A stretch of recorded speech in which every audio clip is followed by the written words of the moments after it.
Comment transformer la négativité en motivation? Alors tu vois, pour la plupart d'entre nous, en général, quand il y a des gens qui ont des propos négatifs envers ce qu'on a dit ou ce qu'on a fait, ou même ce qu'on n'a pas dit ou ce qu'on n'a pas fait, parce que les gens pour te critiquer, pour te juger, ils n'ont pas besoin de raison, vu que cela ne dépend jamais de toi. On reviendra à ça plus tard. Donc en général, on va laisser tous ces propos négatifs changer notre condition intérieure. On va laisser leurs propos nous affecter émotionnellement. Et ça, selon moi, c'est pas cool du tout. C'est pour ça le fait d'apprendre à utiliser toute cette négativité et s'en servir pour évoluer, s'en servir pour progresser dans le domaine souhaité, cela peut être d'une extrême utilité. Donc j'ai partagé ma propre expérience de vie avec cette négativité que j'ai transformée, mais également avec celle d'une personne célèbre que tu devrais connaître, du moins j'imagine fortement, qui a su utiliser cette négativité qui était dirigée vers elle pour vraiment devenir le meilleur dans son domaine. Alors il me semble que c'est Einstein qui disait que les gens les plus intelligents sont considérés comme étant les plus fous aux yeux des ignorants, et c'est totalement vrai. Parce que plus tu développes de l'expérience dans un domaine, plus tu développes de la compétence dans un domaine, et dès que tu vas vouloir partager ce savoir que tu as accumulé au cours de ces dernières années, plus il y a de gens qui vont critiquer et juger ce que tu racontes. Parce qu'ils sont loin, ils sont très loin, ils sont avec leurs petites croyances. Tu as les tiennes, j'ai les miennes, on est tous basés sur un système de croyances, ok? Mais tu as peut-être les mêmes croyances que ces personnes-là. Et en te documentant, en expérimentant, tes croyances ont changé. Grâce à certains faits, certaines statistiques, certaines preuves scientifiques, ok? Il y a des études qui sont derrière pour approuver ce que tu racontes. Mais les gens, ils veulent pas savoir ça. Ils entendent juste ce qui sort de ta bouche. Et donc du coup, ils veulent pas te croire. Ils t'envoient toute cette négativité, ils te jugent, ils te critiquent constamment, ok? Et même derrière ton dos, surtout derrière ton dos. Donc repense à cette phrase d'Einstein. Ok, plus t'es intelligent, enfin c'est pas forcément de l'intelligence selon moi, c'est plus tu développes du savoir, de la connaissance, plus les gens qui n'ont pas acquis cette connaissance-là vont trouver que ce que tu racontes, c'est un peu, c'est un peu foufou. C'est comme si il y a 10 ans, 20 ans, il y a 50 ans, tu disais aux gens, bah dans le corps t'as des points énergétiques qui s'appellent des chakras, qui régulent tes émotions. Les gens ils allaient te regarder avec des grands yeux. Et même aujourd'hui il y a des gens qui continuent de te regarder avec des grands yeux, alors que la science est en train de prouver ce que les sages des temps anciens parlent depuis très longtemps, ok? Que tous ces points énergétiques déterminent un petit peu notre personnalité, notre caractère, et bien sûr ça évolue en fonction de l'endroit où tu travailles sur ces points énergétiques. Enfin bref, passons. Sur l'aspect physique, il y a des gens ils vont être super négatifs aussi. C'est là où la personne célèbre que je te parlais précédemment va apparaître. Si je te parle de Schwarzenegger, Terminator, ça dit quelque chose? À l'époque où il était dans tout ce qui était bodybuilding, tu sais, avant de devenir 3 fois Monsieur Olympia, on disait de lui qu'il avait des petites jambes, ok? Des jambes de grenouille comme on dit si bien. Des petites cuisses. Tu crois qu'il est resté chez lui à pleurer dans son lit sous la couette parce qu'on lui avait dit ça? Non. Il s'est dit ok, t'es négatif envers moi, tu me montres où sont mes défauts, laisse-moi les transformer en qualité. Et tac boum, il est devenu Monsieur Olympia 3 fois. Il a su utiliser toute cette négativité qui lui était dirigée en pure motivation, ça l'a motivé, ça l'a boosté. Comme quand tu mets du carburant dans ta bagnole, ça lui permet d'avancer. Et suivant les engrais que tu vas mettre dans tes plantes, engrais naturels, pas chimiques, ok. Suivant les engrais naturels que tu vas mettre dans tes plantes, elles vont grandir, elles vont être beaucoup plus majestueuses. C'est la même chose, ok. Alors il y a un autre proverbe aussi, je crois, qui est magique. C'est les arbres les plus robustes sont ceux qui sont à l'impact du vent, parce qu'ils sont habitués à être confrontés à quelque chose de difficile. Donc je peux te donner un autre exemple. Ce qu'on peut faire avec notre mental, ce que notre mental ne fait pas automatiquement, c'est-à-dire quand il y a des gens qui sont super négatifs envers nous-mêmes, qui nous jugent, qui nous critiquent, qui font en sorte de nous rabaisser, on se laisse affecter. Alors que si tu regardes comment notre corps, notre physique réagit, c'est totalement l'opposé. Tu prends l'exemple de boxeurs. Alors la boxe, c'est pas mon délire.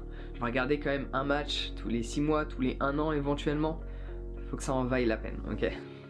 Sauf si je me trouve en Thaïlande et donc là je peux regarder un match de boxe thaï. Mais le contexte est différent, ok. Qu'est-ce qui se passe au ventre d'un boxeur quand il se prend des coups? Bon, tu vas me dire il a mal. Mais plus il s'en prend, au cours des années, plus les muscles se renforcent. Il y a un renforcement musculaire qui se fait à travers les blessures. C'est comme en gym, j'ai fait plusieurs années de la gym, et quand tu tombes sur les parallèles au niveau de tes muscles, tu casses l'ancien muscle pour en créer un nouveau. Du coup, tu utilises une blessure, tu utilises quelque chose que tu n'aimes pas, parce que quand ça fait mal, tu dis que c'est négatif, et quand ça fait du bien, c'est positif, vrai? Mais ton corps, automatiquement, c'est ce qu'il fait, il utilise quelque chose qu'il n'apprécie pas, et il s'en sert pour devenir plus fort. Fais la même chose avec les propos négatifs des gens. Sers-toi-en pour évoluer, sers-toi-en pour progresser. Personnellement, je reçois à plus de 90% des commentaires et des messages positifs. Et il y a 2 ou 3 fois, ça m'est arrivé que même dans un message privé positif, des personnes me disent « Tu me fais penser un peu à Jean-Claude Van Damme. Comment je devrais prendre ça? Positivement ou négativement ?» Alors bien sûr, la première chose qui m'est venue en tête, c'était négativement. Parce qu'on connaît tous Jean-Claude Van Damme et son articulation. Alors avant de revenir sur Jean-Claude Van Damme, une petite parenthèse, en voyageant, un jour, je me suis foutu de la gueule, il y a très longtemps, avant que je développe cet état d'esprit, d'une personne qui buguait dans sa manière de parler anglais. Et je me suis aperçu après que cette personne parlait 5 langues. Je peux t'assurer que je me suis pris un sacré coup dans la gueule. Et après j'ai commencé à me taire. Quand tu vois une personne qui a des difficultés à parler, ne critique jamais sa manière de parler parce que tu ne sais pas combien de langues cette personne peut parler. Personnellement, je pense en anglais vu que je passe la moitié de l'année à l'étranger. Donc quand je m'exprime en français, forcément il peut y avoir des petits bugs. Et l'intelligence, parce qu'il y a plein de gens qui considèrent Jean-Claude Van Damme comme étant stupide, l'intelligence ne se base pas sur la grammaire, sur ta manière de t'exprimer. Cela n'a rien à voir, ok? Et en plus, petit fait que je trouve assez intéressant, que ce soit Jean-Claude Van Damme ou d'autres personnes, on va prendre Jean-Claude Van Damme comme exemple, ok? Parce qu'il est plutôt intelligent ce mec-là, contrairement à ce que beaucoup de personnes pensent. Jean-Claude Van Damme est là.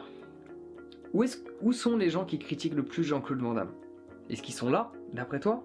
Est-ce qu'ils sont là? Ou est-ce qu'ils sont plutôt en bas? En général, entre les gens qui critiquent et la personne qui se fait critiquer, il y a un gros gap entre les deux. Tu t'apercevras vraiment que dès qu'il y a des gens qui te critiquent, regarde où se trouvent ces gens-là dans le même domaine. Et tu t'apercevras de beaucoup de choses. En général, il y a de la jalousie qui provient de l'intérieur. C'est pour ça que quand je reçois des commentaires négatifs, ok, le peu de fois où ça arrive, je me dis que j'ai encore beaucoup de boulot à faire. Je m'en sers comme motivation. Je me dis que faut que je fasse plus de vidéos. Faut que j'absorbe plus d'informations, plus de connaissances pour faire en sorte de produire encore plus de bien aux gens. Parce qu'apparemment, il y a toujours des gens qui se sentent pas bien. Parce qu'à partir du moment où tu commentes négativement, sans que ce soit constructif, bien sûr, ok. Quand c'est purement négatif, purement méchant, ça veut dire que la personne ne se sent pas bien à l'intérieur. Donc dès qu'il y a quelqu'un qui est super négatif envers toi, qui cherche à te blesser, dis-toi que cette personne ne se sent pas bien intérieurement. Donc essaie d'exprimer de la compassion envers cette personne, même si c'est compliqué. Donc dernier petit point que j'aimerais partager avec toi, c'est au niveau des insultes. Il y a beaucoup de négativité là-dedans. Alors qu'au final, un mot qu'on considère comme étant une insulte et un autre, il n'y a pas de différence. C'est les mêmes. C'est irréel. Cela n'existe pas. Ce sont des mots. Ils disparaissent au fur et à mesure que l'on les exprime, vrai? Va au Mexique et insulte les gens en français. Ils risquent de te sourire. Ils vont peut-être même rigoler. Pourquoi? C'est pas parce qu'ils comprennent pas ce que tu racontes. Un enfant de bas âge, ok? Quand tu l'insultes, ne le fais pas. Mais regarde d'autres enfants insulter cet enfant. Parce que c'est quelque chose qui arrive, ok? Mais ne le fais pas, ok? Je te demande pas de le faire. Quand tu regardes des enfants insulter un autre enfant, cet enfant ne comprend pas forcément le vocabulaire employé. Donc rien ne se passe. Mais une fois que cet enfant, on lui explique, les premières fois où il va se faire insulter avec ce mot-là, il va pas forcément se faire affecter directement. C'est que plus tard, ok, dans son enfance, au cours des années, qu'il va assimiler ce mot-là à une émotion. Et c'est là qu'il se laisse affecter. Donc ce n'est pas le fait de comprendre ou pas le mot qui fait en sorte qu'on se fait affecter par ce mot-là. C'est l'émotion qu'on a mis en relation avec ce mot-là. Et cette émotion est reliée à une situation que l'on a vécue. Du coup, tu as un petit triangle en fait. Tu as ces 3 points.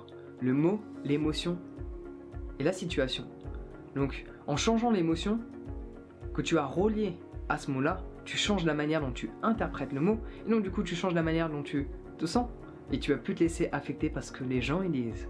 Et là, à ce moment-là, tu peux t'en servir pour évoluer. Donc dis-toi juste une chose, quoi que tu dises, quoi que tu fasses, les gens ils trouveront toujours quelque chose à redire. Parce qu'on vit tous avec nos croyances. Les croyances évoluent, mais il y a beaucoup de personnes qui ne cherchent pas à les évoluer. Parce que quand on parle d'identification à l'ego, on parle d'identification à nos croyances. On pense que c'est absolument comme ça, c'est la pure et simple vérité. Il y a certaines choses que je dis dans mes vidéos, j'en suis sûr et certain que c'est ça. Mais un jour, je vais rencontrer quelqu'un qui va me parler. Ça va bouger certaines choses à l'intérieur de moi et là je vais me questionner et je vais me documenter par rapport à ce qu'il dit. Peut-être je ne vais pas changer ma croyance, peut-être je vais la changer. C'est ça le but quand tu es ouvert d'esprit. C'est que tu as tes croyances, tu t'es documenté par rapport à certaines choses, donc tu les exprimes. Mais s'il y a d'autres personnes qui arrivent avec davantage de connaissances, davantage d'éléments, et que ces éléments ils commencent à titiller un peu à l'intérieur. En fait, quand il y a des gens qui te disent certaines choses et ça te met mal à l'aise, non pas parce qu'ils cherchent à te blesser, mais parce que tu sens que intérieurement il y a ton ego qui aime pas. C'est sûrement qu'il y a une vérité derrière. Donc voilà, c'est tout pour aujourd'hui. Aie confiance en toi et utilise à chaque fois cette négativité en pure motivation pour faire ce que tu veux, pour constamment avancer et évoluer dans la direction souhaitée. Donc prends soin de toi et on se voit bientôt.